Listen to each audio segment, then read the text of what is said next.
Good afternoon, everybody. This is Patrick from the Poison Pen Bookstore, and we're here with another of our virtual events this afternoon. And today we have Swedish crime writer Johanna Mo joining us. Hope I said that vaguely close to accurate, with her new book, The Night Singer. Let me cover that up. And Johanna, would you hold up the Swedish language version? It's neat to compare. That's gorgeous. The different cover designs. Yeah. And I am going to be largely in the background monitoring the comments. So if you have questions for Johanna, go ahead and put them in, and I'll reemerge to ask them towards the end of the program. And also we have some photographs to show, so I'll show those when I'm asked. In the meantime, Barbara is tuning in from her home office, and I will turn it over to you for the moment, Barbara. Thank you very much, Patrick. It's really a delight to welcome another author from Stockholm, Sweden, because Camilla Lackberg is somebody we have talked to. And the time difference means that it's 9 p.m. in Stockholm while it's noon here. But I can tell you from my extensive travels in Sweden that it's still daylight in Stockholm. Yeah, the sun is beginning to set now. It is. And in that beautiful Swedish cover, the bridge is a feature, and it's something we'll talk about in relation to the landscape of The Night Singer, because the bridge is an important link. When you travel around the Baltic and go to Stockholm, an island off the southeast coast of Sweden, I hope I'm remembering this, called Visby, right? I haven't mixed that up with something else. No. Right. Has a fortress, has a lot. Sweden was a real superpower back in the 17th century. And so if you go there, I've been to castles and actually attended, believe it or not, entirely by accident, a Renaissance fair in a castle on the lake that is west and slightly north of Stockholm. You probably know its name. I think I should know it, but well, anyway, It was a real surprise because we drove up to visit the castle and realized that we were being escorted by knights in armor, and there were people, with bows and arrows out in the field, and it was all wonderful. And when we went inside, it was a beautiful 18th century interior, but it was medieval in terms of the food offering and all. And my experience in Sweden is that you can almost do nothing without incredible food and a lot of alcohol. Would you say that's fair? Yeah, I would say that's fair. Okay, so Johanna is a literary critic with several crime novels under her belt. This is her first book, The Night Singer, to publish in the US in a translation to English by Alice Menzies. And it's the first, and I believe the series title is called The Island Mysteries. Yeah, it is. That seem right? Yeah. Right. And so the island in question, I'm going to wing it here, but Johanna can pronounce it better. It's called Öland. Is that close? Öland. Yeah, close enough. It's really hard to get the vowels right in Swedish. I mean, it's just very difficult. But anyway, and I mentioned Visby because it's in the same general area, right? It's not that far from the Swedish coast. And so is there a bridge between the island, or is it the bridge between the smaller community, Kalmar? No, there's a bridge to Kalmar, which is a city on the mainland. The bridge is quite long. It's 6 kilometers. And it was built in the 70s, so it hasn't always been there. People used the ferry before to get over, but now the bridge is there. If any of you have been to Prince Edward Island in southeastern Canada, there is a similar thing. There is a very long span bridge. And interestingly enough, they only charge you toll one way. I'm trying to remember. I think you can go to the island for free, but you can't get off it without paying the toll to go back to the mainland, which I think is pretty clever. Or you can take the ferry. And so I mention all this because even though this book takes place on an island, and presumably the series will, it's still connected to mainland Sweden. So it's really not that big a job to go back and forth. No, yeah, because I wanted to be as close to reality as possible. And the police who investigate serious crimes on Öland are situated in Kalmar. So that's where my detective works. So they have to go over the bridge many times. Right. And obviously it would be a lot more difficult if they were constantly using the ferry. Anyway, the detective is called Hannah. Hannah. Don't care. Thank you. Yeah. And so I'm really reluctant to try to pronounce Swedish. It's just so hard. So why don't you tell us about, because she has a really interesting backstory, and her personal life, her life experience has a great deal to do with the novel and shadows the investigation. So why don't you tell us about Hannah? Yeah, Hannah grew up on Öland, and she had a very happy childhood there until she was about 12. Then her mother died suddenly, and her father started drinking. And yeah, she was the one just trying to keep the family together. She has an older brother as well, but he was reacting kind of like her father, just running wild and drinking and doing things. And then the week Hannah was graduating, her father was arrested for murder. And Hannah's reaction was to run. She moved to Stockholm and started working as a police detective. And her father spends a lot of years in prison, and then he moves back to Öland and starts drinking again, and eventually kills himself by drinking. And when Hannah moves, she goes back to Öland to clean out her childhood house, and then she just feels very strongly that she needs to go back. She hasn't dealt with what happened, and yeah, she needs to do that. And also she realizes how much she misses Öland, just being there. She hasn't had a very happy life in Stockholm. Well, and that's when the Night Singer starts. It starts with her moving back and starting to work for the Kalmar police instead. Well, even though she hasn't had a very happy life in Stockholm, the truth is she's not likely to have had a very happy life anywhere until some resolution. She tried to run away. That doesn't really work. It didn't work. Why did she decide? I mean, did she have any previous training or desire to be a police detective before she went to Stockholm? Why did she take up policing? I think there are two reasons. One is that she feels that she, with her experience, could do a good job. And also, she has this feeling that something went wrong, that her father isn't guilty, but at the same time, she realizes it is a defense. She doesn't want him to be guilty. That's what it's about. So, and she starts to do that in The Night Singer. She wants to find out what happened. She wants to find out more about the murder. I mean, she never talked with her father about it. She couldn't. It was too hard to talk about.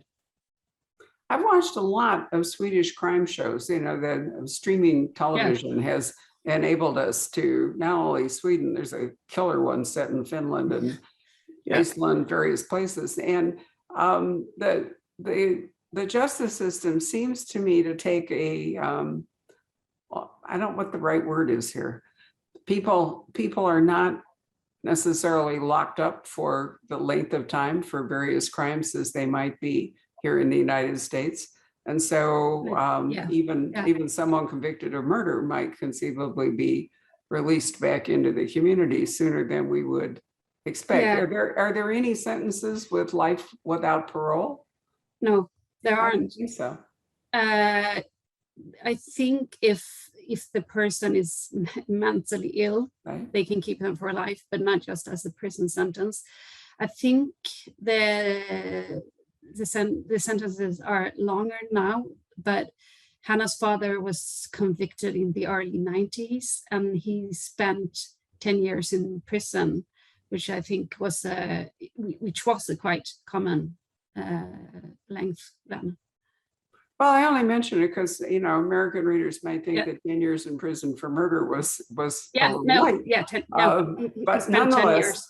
yep, that's how it works. And so he does go back to the island, but he apparently is unable to escape the prison that surrounds him emotionally. And so he drinks to cope with it, and eventually dies. So Hannah's in the position of wanting to find out what happened, but the best witness, i.e. her father, is now dead. So Yeah. she's not going to be able to get the story from him. No, the woman who was killed has a daughter who's still living on the island. Right. So there's some continuity there. Yeah. However, the murder. And the Hannah's new boss is actually the person who investigated her father, who put him behind bars. So, right, yeah, she can talk to him as well. Well, I mean, she obviously you had to give her some sort of entry point into an investigation. Otherwise it would be completely helpless. So, so there she is. But the murder, I mean, her father's death is not the murder or the death that she investigates after the book gets going. So tell us a little bit about the murder victim and the case that begins to challenge Hannah as she's settling in back on the island. Yeah, that's a 15-year-old called Joel, and he's found dead on the Alvar. It's called, that's a large limestone terrace in the south of Ireland. It's a very barren place, very flat. And shortly before Hannah is to go to Joel's mother and tell her that her son is dead, Hannah realizes that the mother is her old friend. She has a new last name now, but Hannah recognizes her from the photo on the driver's license. And she decides to keep quiet about it because she really wants to go there. She wants to help her friend and make amends because she abandoned her all those years ago. So well, this would be a good time you send us some photos of the island in order to make the landscape of this book a little clearer. Patrick has some photos that he can show us, and Johanna can tell us what they are.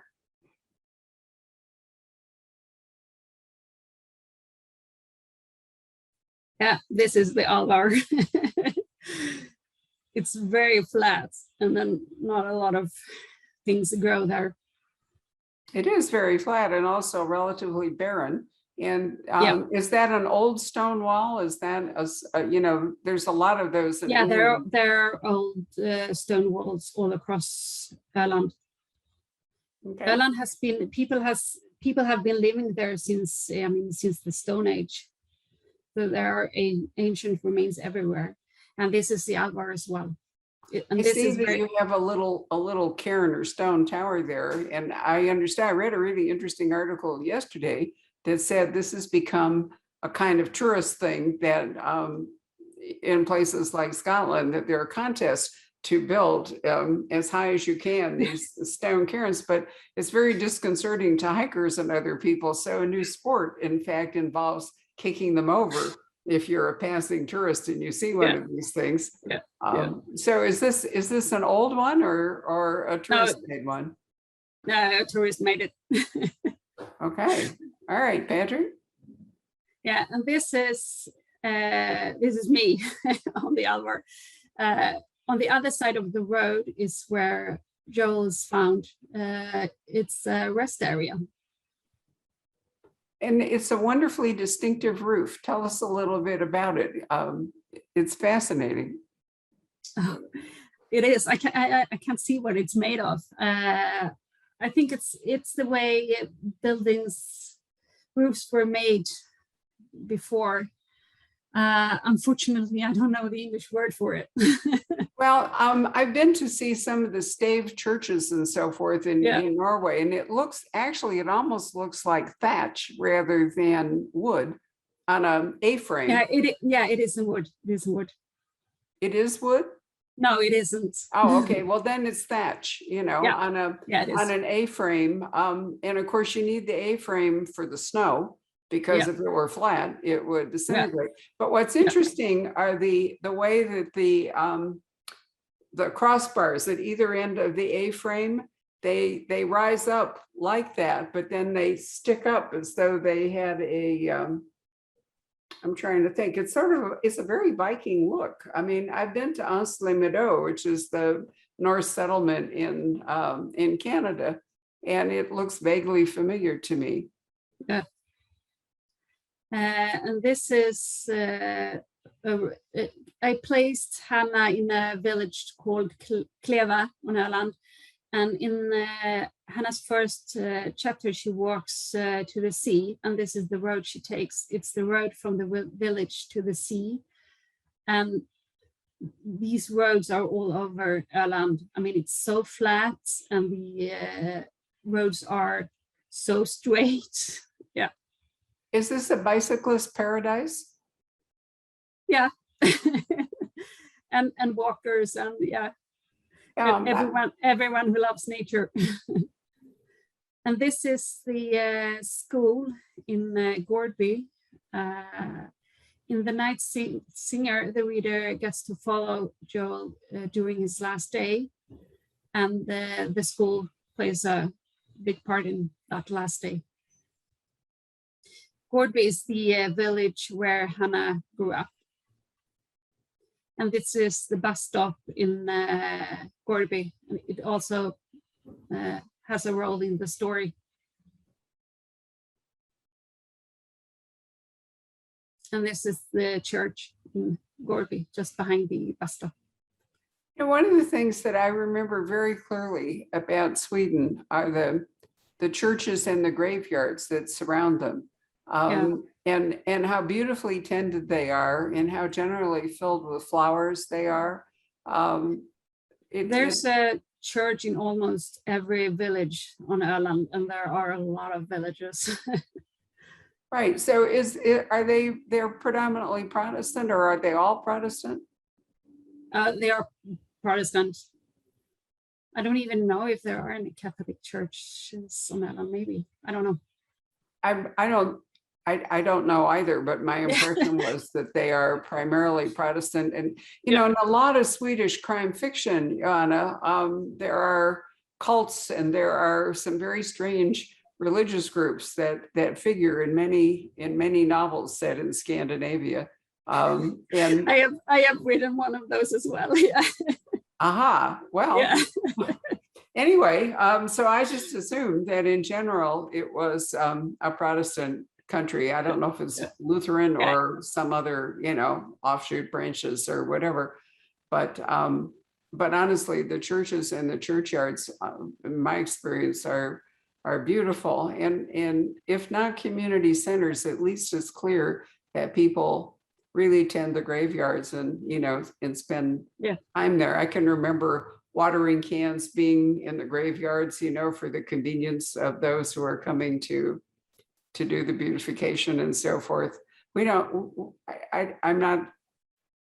think it's a wonderful thing for the village to remember the people that live there and are buried there. Yes, it is. So there's a boy found in the shelter behind that wall that you showed us. And without any spoilers, what happens after that? Just a little preview. She goes to the mother and tells her that her kid is dead. And that's where the investigation starts. I don't know what to say without giving too much away. Well, maybe we should just talk about themes. I mean, I've read a number of, I've read the book and truly enjoyed it. A number of critical comments, many of them from Swedish reviews. And one of them says, and I think this is interesting, that Mo, or is it Mo? How do we pronounce your last name? Mo. Mo, okay. Mo. I can't do it. Don't do it. Mo is fine. Mo is fine. Okay.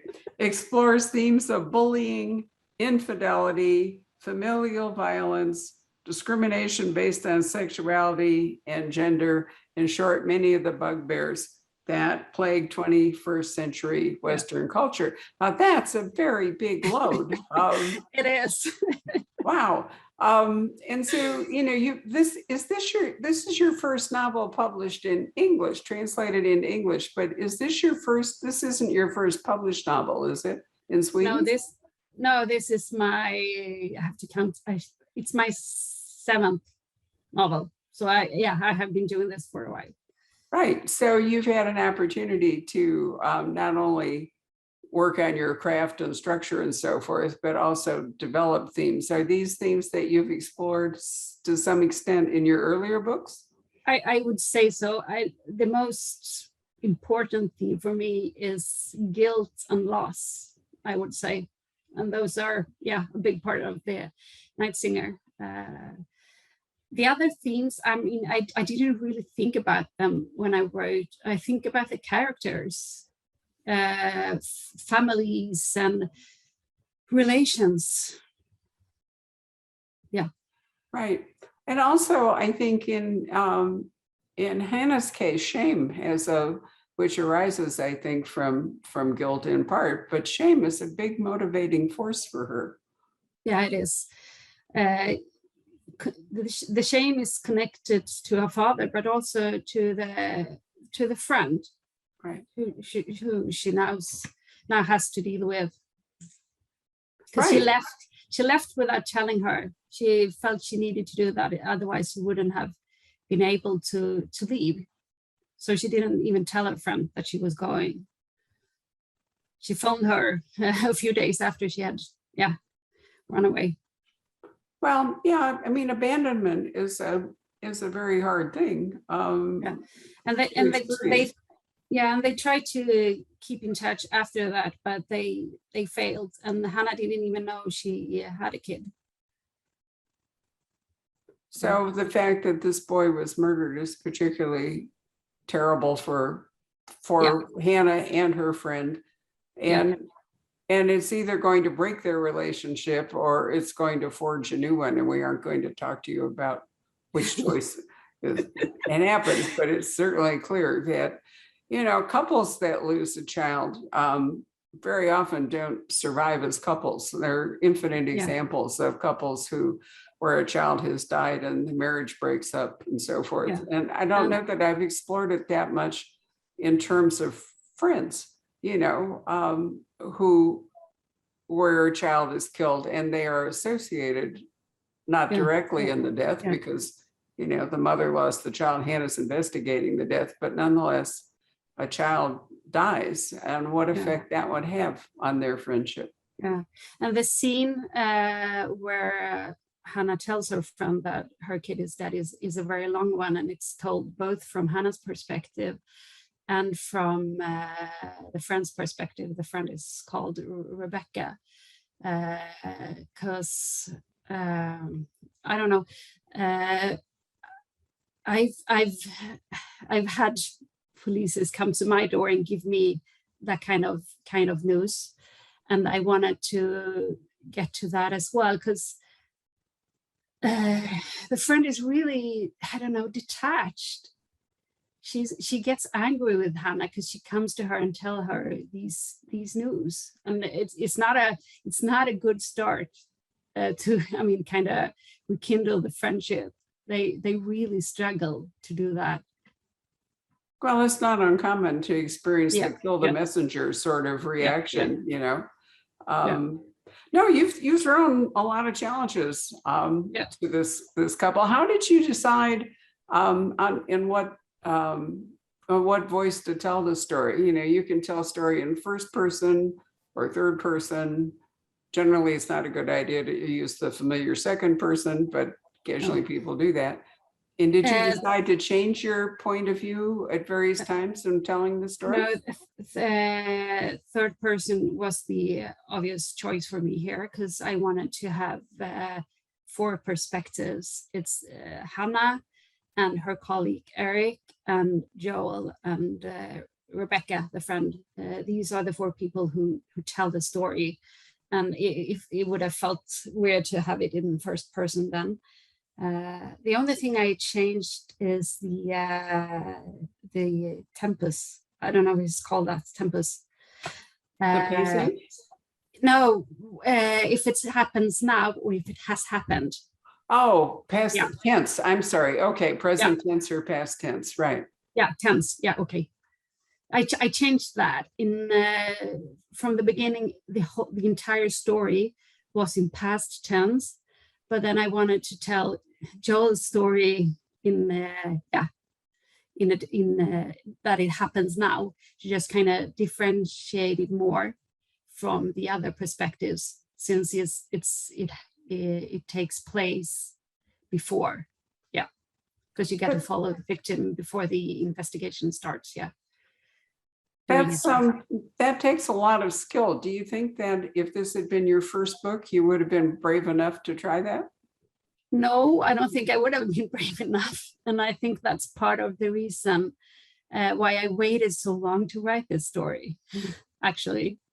Because this is the first story where I write about the part of Sweden where I grew up. So it's more close to home for me than Stockholm. And also it has to do with the theme of Hannah and her father. To have a killer in the family. And I felt that I needed to be a good enough writer to do it. Well, I don't think good enough is not, I don't think that's being fair to yourself. I would say experienced enough would be a much fairer description, because after all, writing is a craft that people learn. It is. It definitely and you learn it by doing it, by practicing and making experiments and making mistakes. But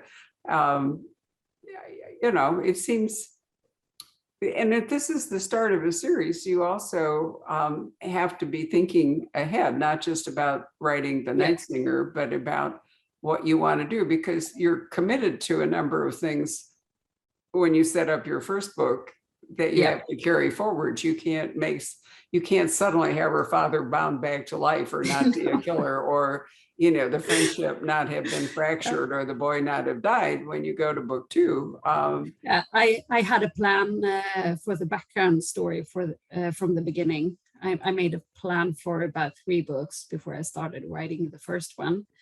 But it has already grown and I'm not sure I'm going to be able to make it in 3 books, actually, but we'll see. Well, we have a lot of experience with authors who thought they could tell a story in 2 or 3 books, and now we're suddenly at book 9 or 10. We are the Outlander bookstore, and when we started, Diana originally was going to write, if she got past book 1, a trilogy, and it's morphed along because the story just keeps growing, and that's true of many authors. I've listened to the entire Outlander. Right. Well, then Right, but it's not just that story. I mean, writing a series and writing standalones are different challenges. We had we discussed that often about the whole world building aspect. If you choose to write different books every time, then you have to start world building with every single book. You have to create, everything in it. If you write a series, you have to do the world building too, but it's different. You have to carry forward the world that you built, but then figure out how to expand it. And it seems to me that's the point at which these stories grow, Johanna, and catch the author by surprise. Yeah. I love the world building part and the story building part. I think that's maybe why I choose to go with series. I've written one standalone only in crime fiction. I've written one series before, and it consisted of 4 books. But then I had a picture of 4 books from the beginning, and I stuck with that. So do you think that those books will be picked up and translated into English? I have no idea. Well, I mean, it's an interesting thought. Why would you say that this book, The Island Singer, has prompted an English translation? Because translating is a very expensive thing for a publisher to do. It's not it's not, I mean, it takes a lot of resources, hiring a translator, paying a translator, the whole bit. Yeah, when I came up with the idea for this new series, I got a literary agent, which I didn't have before. And they have helped a lot with getting the translations done. But I think it has to do with Ireland as well. It's a more, I don't know, exotic environment than Stockholm, maybe. Well, there's an enormous amount of, if you want to call it Scandi noir, Nordic noir, the Scandinavian crime wave, all kinds of things. And much has been written about. I think that Öland is I still can't say it right, Öland, is new territory. Rather than, as you say, Stockholm, which, is urban crime, much more so. Yeah. I've been up to Lapland on the train. There's a wonderful train service that goes from Stockholm up north. And I fell in love with Lapland. Of course, I was there in July. So, I was more likely to love it in July. But Sweden, we've driven all around Sweden. That particular trip was by train, but earlier. And Sweden has a wonderfully it has varied landscapes, beautiful spots, but most of the crime writing is either in some remote village where there's a cult or some strange thing going on, or you're down near Denmark, the bridge that connects Denmark to Sweden at the southern tip. Henning Mankell, of course, really was one of the basic, one of the roots of the Scandinavian crime fiction interest in the United States, and said, I won't try this one either, but I'll call it Malmo. You tell us how you really pronounce it. Malmö.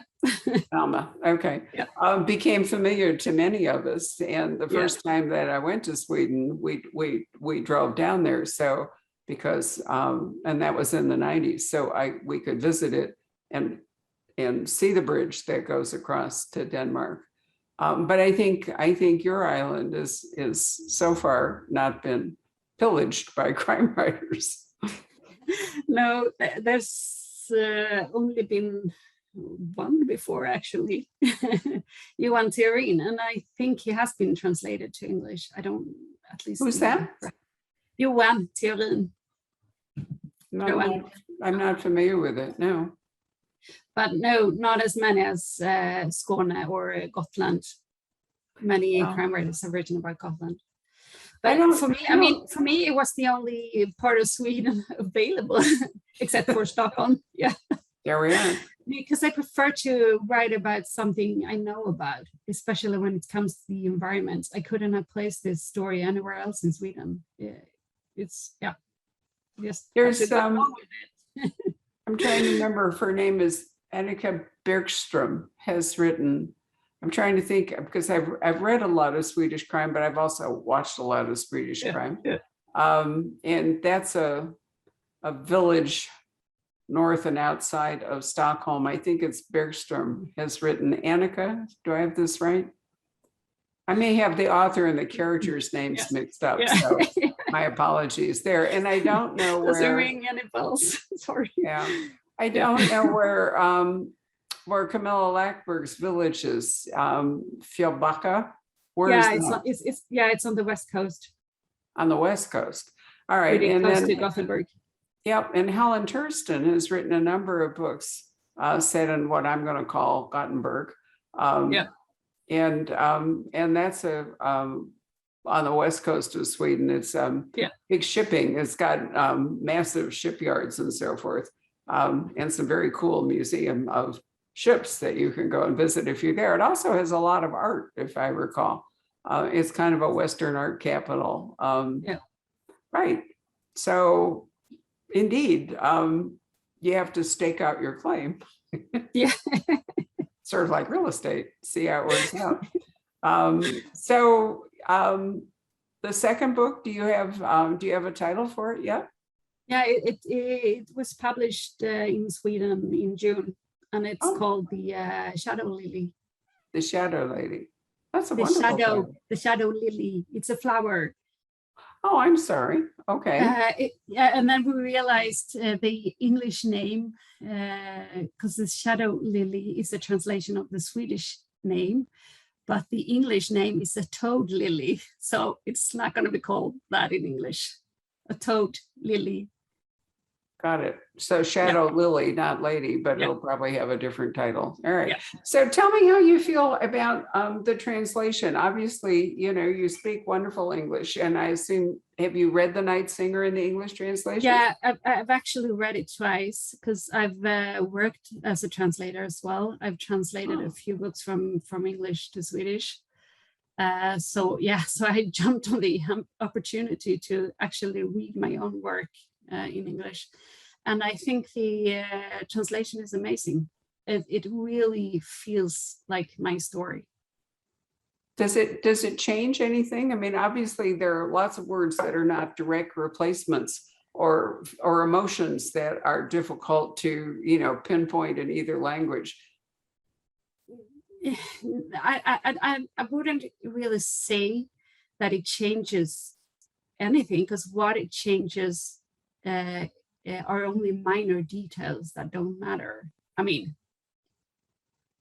so no, yeah, it definitely feels like my story. Well, that's wonderful. Have you thought about writing a work originally in English?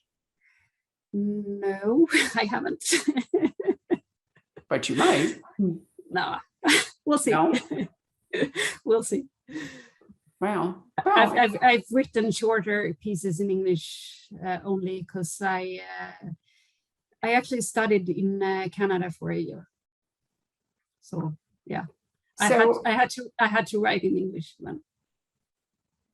well, I can see that writing in your native language about a place in Sweden would certainly feel like the right thing to do. Yeah. So in your work as a literary critic, what does that actually mean? Because literary critic can embrace almost anything. What did you do as a critic?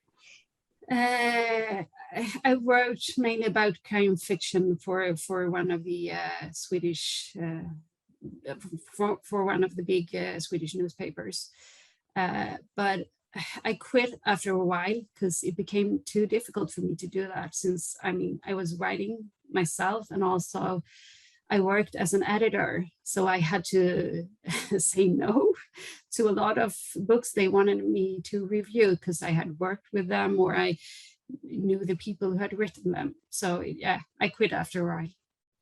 Yes, well, bookstore and publishing politics can be a swamp. Sweden is a small country, yeah. Absolutely. So for those of you who don't know, Sweden has its own version of the Edgar Awards, and I believe I have this right. It's called the Glass Bell Award for crime fiction. Do I have that right? The what? I believe in English it's called the Glass Bell. Glass Bell. I'll have to look it up. But there, Yeah. what would you call? There are awards for crime writing in Swedish. What do you call them? Crime writers, deckarförfattare. Well, all right. Yeah. I'm going to Google Glass Bell here. We'll leave that. Because I think I have that right. But that doesn't mean that it's an accurate translation. And maybe I am confusing it with some other award, but we'll find out. Let's see what it says here. Well, that's not getting me anywhere. Tell you what, Patrick, why don't you come back and talk to Johanna about any questions that might have, and I'm going to dig into the question of what the Swedish crime writers call their award. No problem. I'm actually looking up on Wikipedia. Oh, good. I think now I think you mean it's the Scandinavian, the glass key. Maybe. Can it be that? Maybe it's the Glass Key. Yeah, Okay, maybe. Johanna, I'm not going to get this pronunciation even remotely right, but it says the Swedish Crime Writers Academy. Is it Svenska? Deckarakademin. Correct. Yeah, there you go. So that's the name of the academy, and so I guess they award, have different awards each year. The best Swedish crime novel, the Martin Beck Award, named after, of course. they call it the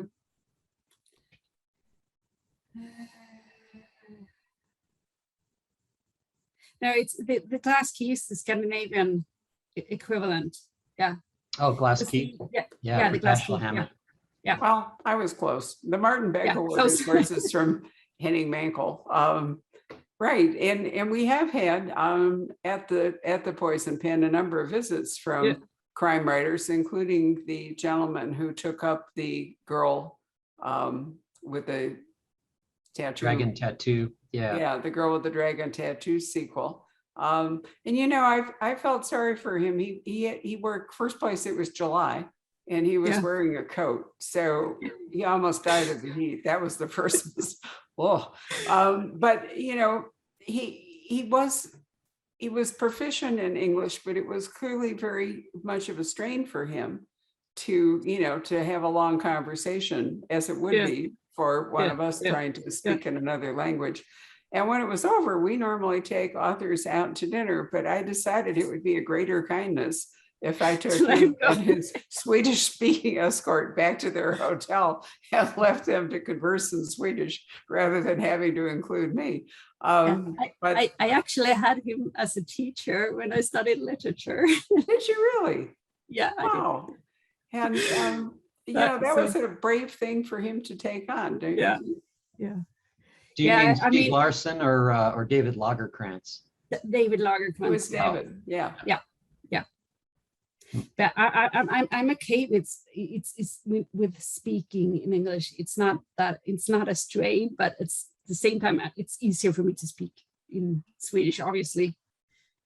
Right. Well, of course it is. And, you know, and traveling on top of it. But I remember saying to myself, you know, that clearly the kind thing to do is just drive them back to their hotel and leave them to talk to each other, which is great. Now, Camilla Lackberg and I have had a number of conversations, and we have one coming up. Patrick, it's being rescheduled because it failed while I was in Santa Fe. It failed on the train, right? Where Camilla was traveling. Yeah. Yeah, they had some sort of incident on the train that prohibited her from getting back home in time. Yeah. And yeah. Right.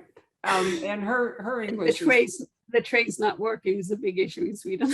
Oh, okay. Okay. Well, her English is very good, and it's always fun to talk to her. And she has a new series that involves some very high flying group of people, a very high powered woman executive, and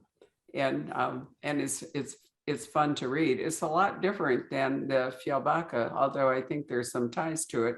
And that also has been made, some of it, the Fjällbacka, into television. So any of you are really interested in all this, if you went to MH as in Harry, Z as in Zebra TV, you can find a lot of Scandinavian streaming of various crime shows and so forth, which I have to say are really addictive. Yep. So maybe what do you like to read? The island mysteries will one day turn into one of those. Anyway, Patrick, do you have questions or comments? I do, yeah. So what do you like to read, Johanna? Who are some of your crime fiction heroes? I've been a bookworm since I learned how to read. So I read a lot, not only crime fiction, but some of my crime fiction favorites, if I start with Swedish ones, are Arne Dahl, Camilla Grebe, Kristoffer Carlsson. Yeah, and I think Kristoffer Carlsson is being translated to English now, so you'll be able to read him soon. And I also like, if I leave Sweden, I like writers like Ruth Ware, Alex Marwood. I am a big fan of Stephen King. I often bring Stephen him. King? Yeah, I am. It's not a dirty secret to like No, Stephen it's not. King. Yeah. Wonderful. Let's see. I have so many favorites, so I always feel guilty about the ones I leave out. Yeah. I really read a lot. it's interesting because we always knew that there was a very vibrant crime writing scene in Sweden and in Germany and in some of the other European countries. And so much of it until the last, I don't know, 15 years, would you say, Barbara, just wasn't being translated. Well, very little is translated from German. Really? Germany has never somehow or other seized the American market, but there is an enormous body of work that is Swedish, Norwegian, Danish, and a couple of Finnish. There was a wonderful American who lived in Helsinki and wrote three, I can't think of his name, of course, naturally, wrote three absolutely killer, maybe two, absolutely wonderful books. And unfortunately, he died of cancer. Is that James Thompson? I don't remember his name, Patrick. It might well have been, but I fell in love with this because I think Finland is a wonderful country. I'm very fond of Helsinki. I'll never forget the market down there, when you get off the ship and there you are at the fabulous market down there on the water. And I wish there were more. So Sweden, I think, is the predominant one, although there are many, many Norwegian writers who also have been translated into English. Is there, Johanna, is there a big appetite for English authors translated into Nordic languages? In Scandinavia? Yeah, there is, I would say. Not as big as the Swedish writers, I think. I'm not sure. Well, maybe I shouldn't talk about things I don't know, but I think, yeah. But I prefer, I don't read English writers in translation. And yeah. Do you read them in English? Yeah, I do. My experience was that most people, a very large number of people in Sweden do speak English. Is it part of education of one foreign language, not necessarily English? Yeah, you always start with English, and now, I mean, they start already in first grade to learn English. And also in Sweden, television isn't dubbed. So you hear the English and you see the subtitles. So, I mean, you hear it from early on. So, yeah. Okay, so that means that a lot of people and then after that, you always pick another language. So I've studied French as well, but I wouldn't be able to have this conversation in French. No. I could barely do it. That was my second language. Right, but it depends. It depends on what you choose. I mean, I studied sciences, so that's why I only learned two other languages. If you choose humanities, you often study even more languages. Right. Because you can't only speak Swedish and go about in the world. So tell me a little bit about, I mean, I've been to Uppsala, not to study, and I probably pronounced that wrong too. But anyway, the university at Uppsala is it's a venerable Swedish university. Yeah. The town is wonderful, and there's a terrific walk you can take from the ancient graves. There's my husband went to the university in Uppsala, but I hadn't even been to Uppsala before I met him. Yeah, I studied in Stockholm. Okay. Because I knew that I wanted to work with literature, and if you want to do that, Stockholm is the city to be in Sweden. That's where all the publishing companies are. There are some in the south of Sweden, Malmö, but not many. Have you had a chance to interview a lot of the crime writers, or was that not something that you do? No, I didn't really do that. No. You didn't? Because I know we've had quite a few. Håkan Nesser was here. Yeah. Who else? Quite a few, Barbara. His books sadly have not caught on in the United States as much as some other authors, and I'm not sure why. There's very good television Yeah, of some of his yeah, and books. he's a really good writer. I've worked with a lot of the crime writers in Sweden, sometimes as an editor, but even more often as a proofreader, because I've been a proofreader as well. So I've, proofread, what can I say? There's Kjell, is it Kjell Eriksson? Is that right? Kjell Eriksson, yeah. There's so many. Yeah. Helen Yeah. Tursten, is that right? Helen Detective Tursten, we Inspector talked Huss. about, right? Yeah, Yeah, she writes about the west coast of Sweden, or has, and now she's doing a new series with an old lady, which strikes right at my heart. You know, I don't think I'm really quite the old lady that she's writing about, but nonetheless, I am one. Arnie Dahl, I think, is DAHL. Yeah, he's one of my. I always mention him. I think right. he's And then there's such a- someone named, is it Astrid Lundgren? Do I have that right? Lundgren. I'm not sure how one pronounces it. Anyway, that might be slightly wrong. Even I don't know all the crime writers in Sweden. Well, and they're published across a wide range of companies. I mean, it isn't like there's one U.S. publisher that publishes only Scandinavian crime fiction. So it's a little hard to keep up. Yeah. All right. Any other questions there, Patrick? Have you had any television or film interest in your books yet? No, not that Not I yet? know of. Not yet. Not yet. Hopefully soon. Yeah, that would be wonderful. What's next for you? Have you already finished another book, or are you working on something new? I'm working on it. I'm supposed to leave